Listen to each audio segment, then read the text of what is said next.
Olga Raja Guguk selaku dosen pengampu dan teman-teman yang berbahagia. Kami dari kelompok 5 akan mempresentasikan penentuan harga faktor produksi. Perkenalkan, nama saya Widiawati. Saya Juwita Maharani. Saya Ani Firanowo. Saya Snifani Tulangguna. Saya Salman Nuraini. Selanjutnya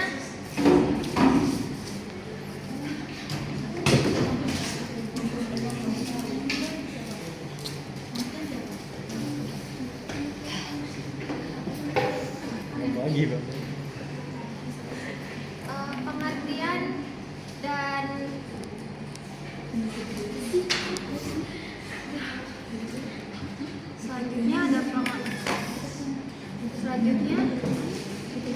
selanjutnya ada pengertian dan pentingnya analisis penentuan faktor harga akan dijelaskan oleh Kasih.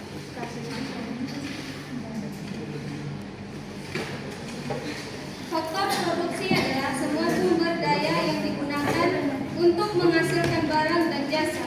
Faktor produksi terdiri dari tanah atau land, 2 tenaga kerja labor, 3 modal kapital, 4 keahlian kewirausahaan entrepreneurship. Pentingnya analisis penentuan harga faktor. Analisis ini akan menerangkan bagaimana harga faktor produksi dan jumlah faktor produksi yang akan digunakan ditentukan. Analisis ini juga menerangkan syarat yang perlu dicapai untuk memaksimalkan keuntungan. Penentuan harga faktor produksi adalah proses pembentukan harga, upah, bunga, sewa, dan laba atas faktor-faktor produksi melalui mekanisme pasar. Harga faktor produksi ditentukan oleh interaksi antara permintaan dan penawaran faktor produksi. Permintaan berasal dari produsen atau perusahaan, penawaran berasal dari pemilik faktor produksi, pekerja, pemilik tanah, pemilik modal, dan pengusaha. Seterusnya kami teruskan teman saya Juwita. Selanjutnya ada pentingnya analisis penentuan faktor harga. Yang pertama, analisis tersebut akan menjelaskan prinsip untuk menggunakan dan produksi secara efisien mengalokasikan faktor-faktor. Maksudnya, analisis ini membantu perusahaan untuk mengetahui bagaimana cara menggunakan tenaga kerja, modal, tanah, dan faktor produksi lainnya, dengan tujuan agar biaya yang dikeluarkan itu lebih rendah dan outputnya yang dihasilkan itu secara maksimal. Lalu yang kedua, analisis tersebut akan menjelaskan bagaimana pendapatan berbagai faktor produksi yang ditentukan. Nah, analisis ini menjelaskan bagaimana upah tenaga kerja, sewa tanah, modal, dan keuntungan perusahaan. Nah, analisis ini bergantungan dengan atas permintaan dan penawaran setiap faktor lainnya. Selanjutnya ada penentuan kombinasi faktor produksi. Yang pertama, melakukan kombinasi faktor produksi, yaitu perusahaan akan menggabungkan berbagai faktor produksi seperti tenaga kerja, modal, tanah, dan keahlian. Nah, tujuannya ini untuk menghasilkan output yang maksimum. Lalu yang kedua, menganalisa kombinasi penggunaan faktor produksi. Nah, analisis ini dilakukan untuk mengetahui seberapa banyak masing-masing faktor yang digunakan agar produksi tersebut berjalan dengan lancar. Lalu yang ketiga yaitu ada penentuan pendapatan faktor produksi. Nah, penentuan pendapatan yang diterima faktor produksi ini berupa upah, bunga, modal, sewa, dan keuntungan. Nah, ditentukan berdasarkan kontribusi mereka dalam proses produksi dan kondisi pasar. Lalu yang terakhir ada efisiensi laba maksimum. Nah, kombinasi faktor produksi yang benar akan memungkinkan perusahaan untuk mencapai biaya yang minimum dan laba yang maksimum. Lalu selanjutnya ada teori permintaan terhadap faktor produksi yang Nah, di sini saya akan menjelaskan dari kasus teori permintaan terhadap faktor produksi. Di sini ini ada jumlah tenaga kerja, produksi fisik total atau TPP, produksi fisik marginal atau yang biasa disebut MPP, harga barang serta hasil penjualan total atau TRP serta hasil penjualan MRP. Nah di sini ada asumsinya, misalnya harga barang berubah-ubah, jumlah produksi bertambah, atau pasar usahanya tidak sempurna. Dan yang kedua, hanya satu faktor saja yang penggunaannya dapat diubah-ubah. Yang ketiga ada harga atau upah tenaga kerja 30.000.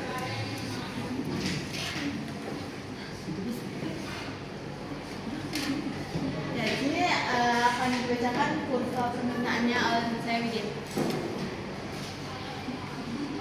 Di sini ada kurva jumlah produksi MRP dan kurva produksi marginal atau MRP. Di sebelah kiri TPP menunjukkan total output yang dihasilkan seluruh tenaga kerja. Bentuknya naik tetapi dengan laju yang menurun. Ini mencerminkan hukum produktivitas marginal yang menurun. Penambahan tenaga kerja awal meningkatkan output besar, tetapi setelah titik tertentu tambahan tenaga kerja menghasilkan peningkatan output yang semakin kecil. Yang kurva produksi marginal atau tambahan output yang dihasilkan oleh satu pekerja tambahan.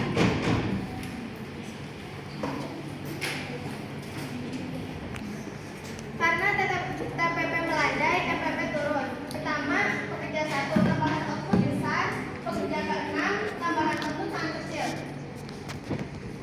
Ketika MPP turun menjadi 0 atau negatif, menambah tenaga kerja dapat berhenti menambah total output atau bahkan menurunkannya.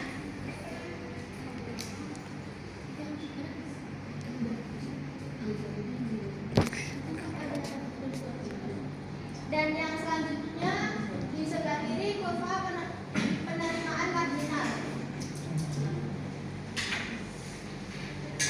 MRP sama dengan MPP kali harga produk atau tambahan pendapatan yang dihasilkan oleh pekerja tambahan. Seiring MPP turun, MRP juga turun. Jika MRP menjadi negatif, pekerja tambahan mengurangi keuntungan total. Misal karena biaya besar atau penurunan efisien. MRP memasukkan unsur harga output, jadi penurunannya MRP menunjukkan bahwa setiap tambahan pekerja memberi nilai tambah pendapatan yang semakin kecil. Yang sebelah kanan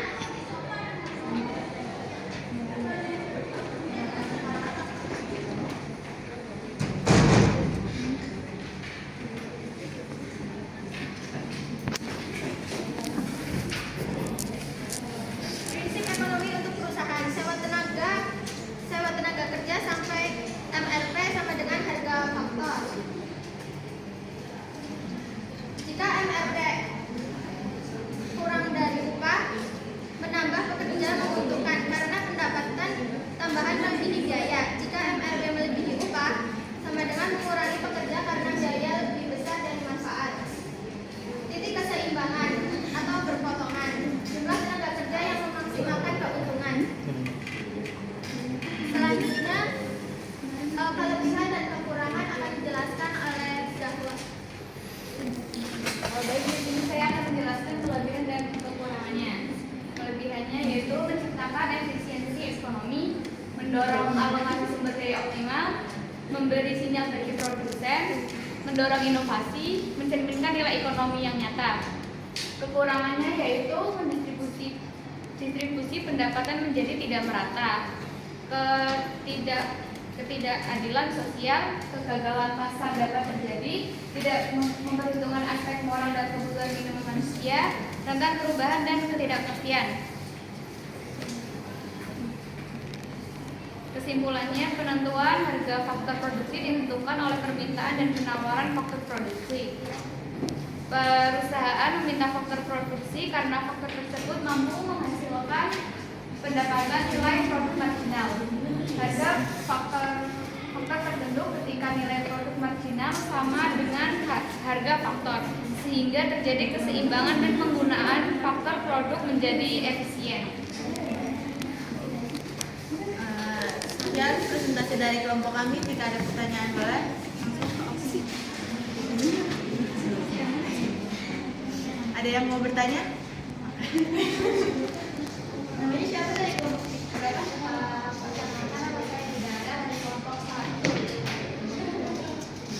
Pertanyaannya, jika harga produksi naik, jika harga faktor produksi naik, bagaimana pengaruhnya terhadap MRP dan keputusan perusahaan? Bagaimana pengaruhnya? Pengaruhnya terhadap MRP dan keputusan perusahaan. Ya, terima kasih.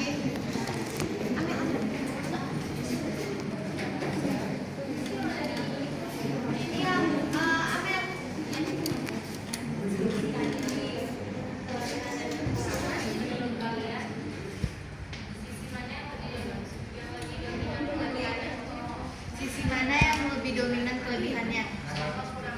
Jadi dua-duanya. Oke, terima kasih ya. Ini Kelompok berapa? Di ekonomi Indonesia sekarang.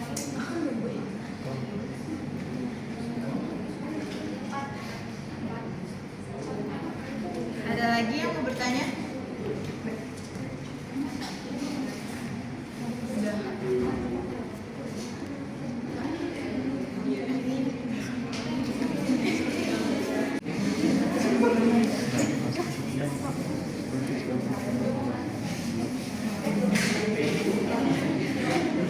Terhadap MRP dan keputusan perusahaan. Jika harga produksi naik karena ada dua faktor produksi yang mahal, MRP itu tidak berubah, tetapi biaya marginalnya yang naik. Nah, jadi harga jual produknya juga akan tinggi, tapi daya saing produk pasarnya tuh jadi kurang gitu loh, mengurangi daya saing produk di pasar.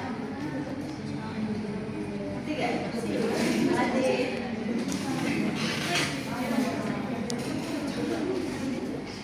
Jauh. Enggak.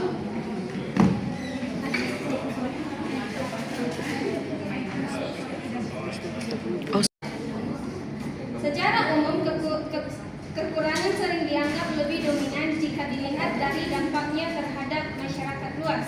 Alasannya, kekurangan seperti ketidakadilan sosial, ketimpangan pendapatan dan kegagalan pasar dapat berdampak besar dan langsung pada kesejahteraan masyarakat. Kedua, sementara kelebihannya seperti efisiensi dan inovasi biasanya dirasakan dalam jangka panjang dan lebih kuat di sektor produksi, bukan semua lapisan masyarakat.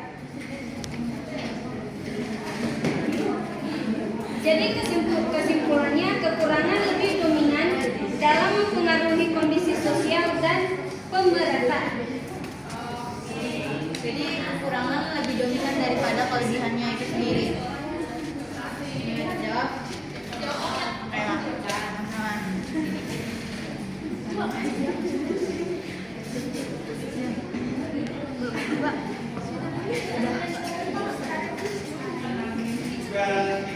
Baru dua sih Kak. Iya.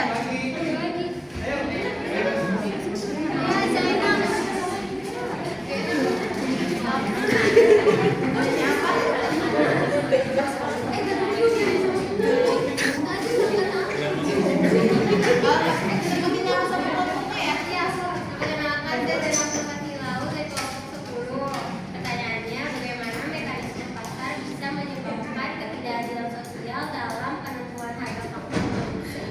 Boleh diulang nggak pelan-pelan? Bagaimana mekanisme pasar bisa menyebabkan ketidakadilan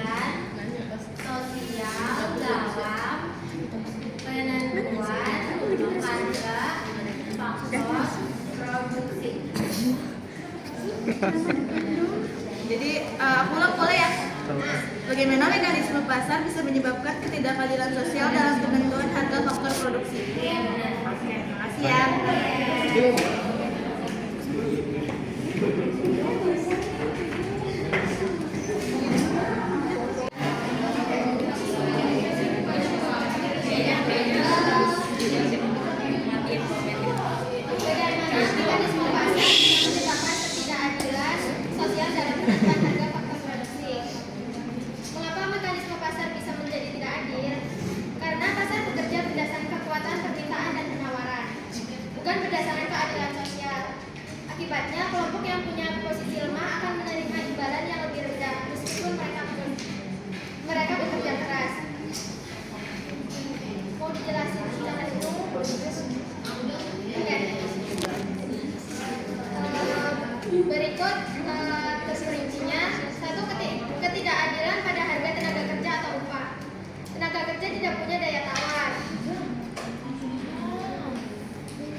Yang kedua, ketidakadilan pada harga tanah.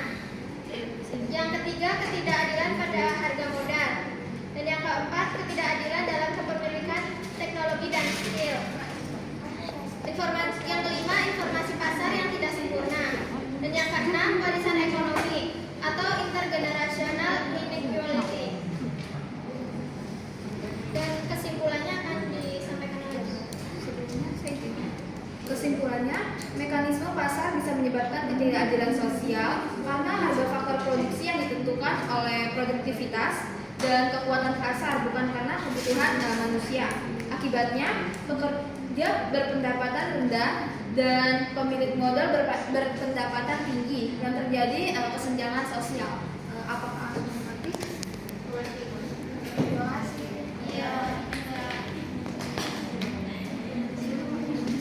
Coba Pak nanti yang Pak.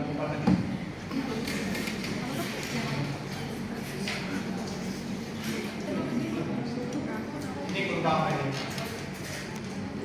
Yang kiri. kurva jumlah produksi. Yang TBB ya? Ya. MPP ya?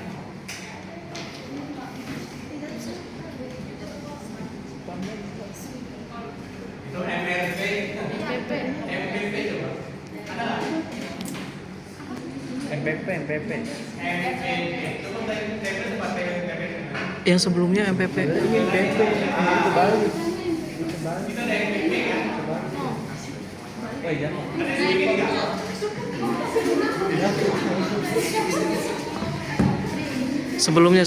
Sebelumnya MPP. Nah, Ya. Bapak nanya MPP. MPP. Kalau MPP kayaknya nggak ada deh, Pak. ada itu, ada. Apa katanya? Ding dong. MPP, Pak. Tulisannya enggak Coba campingan ada MPP yang mana?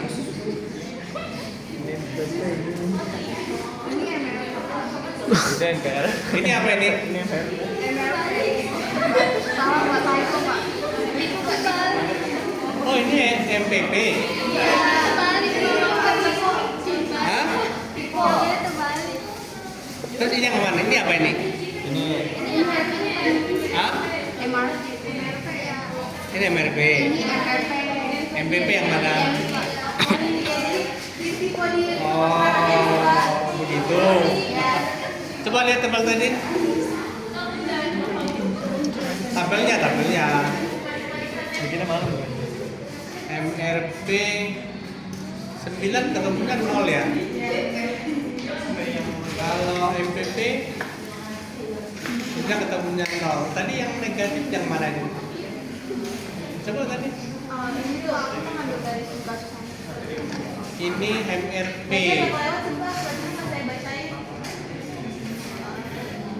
Ada yang benar tadi, ada yang nulis ini. Nah ini mana tadi? Ini MRP ya. Nah, berapa tadi coba? Negatif berapa tadi? Negatif 10 200. Negatif 21 600. Tadi dihitung berapa ring?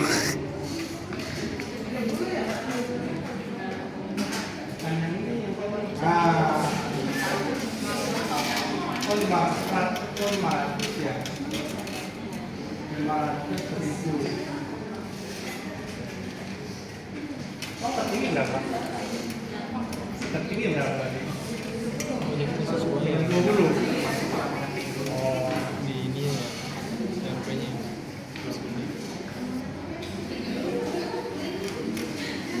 Penjualan marginal. Ini beda yang ini dengan yang tadi apa bedanya? Hah?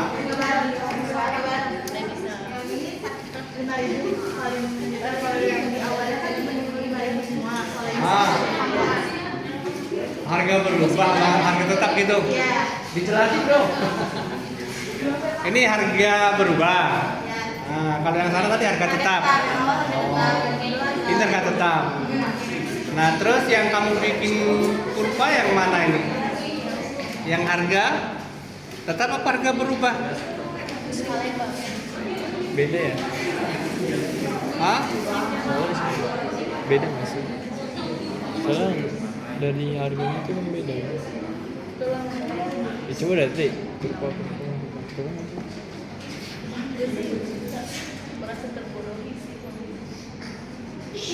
Lah. Mau dijawab?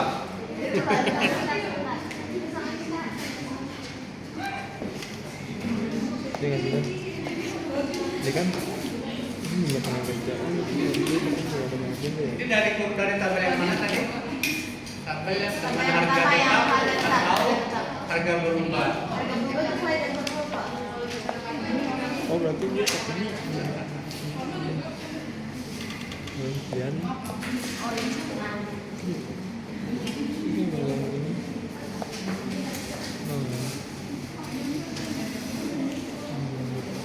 Satunya itu dong. Oh berarti. Oke.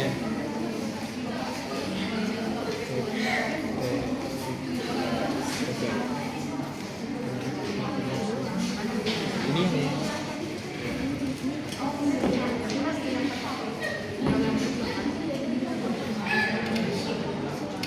Yang berantem dua. Ayo ya. Iya, Pak. Jadi kita cuma buat yang tetap, yang berubah nggak kita buat. Kenapa? Jadi kita cuma mainnya yang tetap, harga tetap. Yang berubah nggak kita buat, seharusnya kesalahan dari Yakin. Yakin ini dari ini berubah untuk harga tetap atau harga berubah?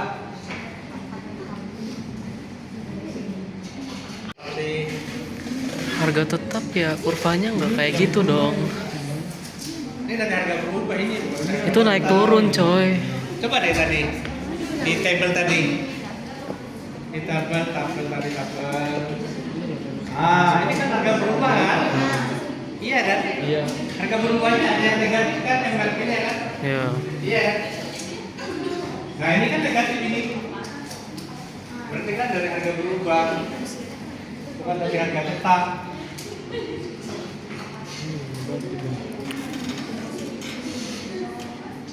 Oh iya atau gimana nih?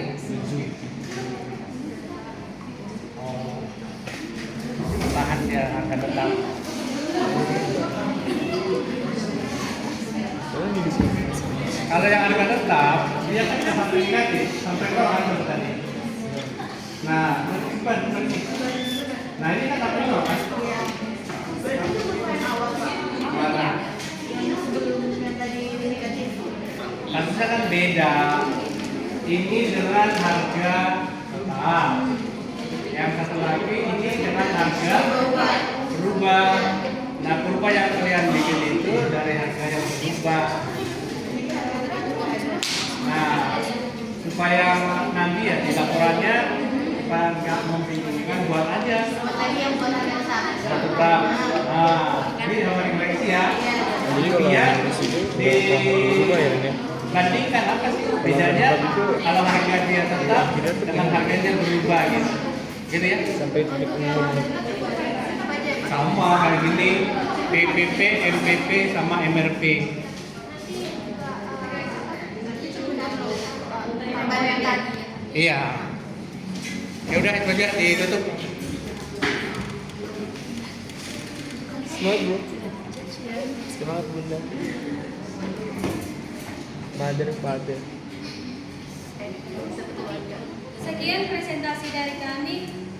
Kurang lebihnya mohon maaf. Assalamualaikum warahmatullahi wabarakatuh.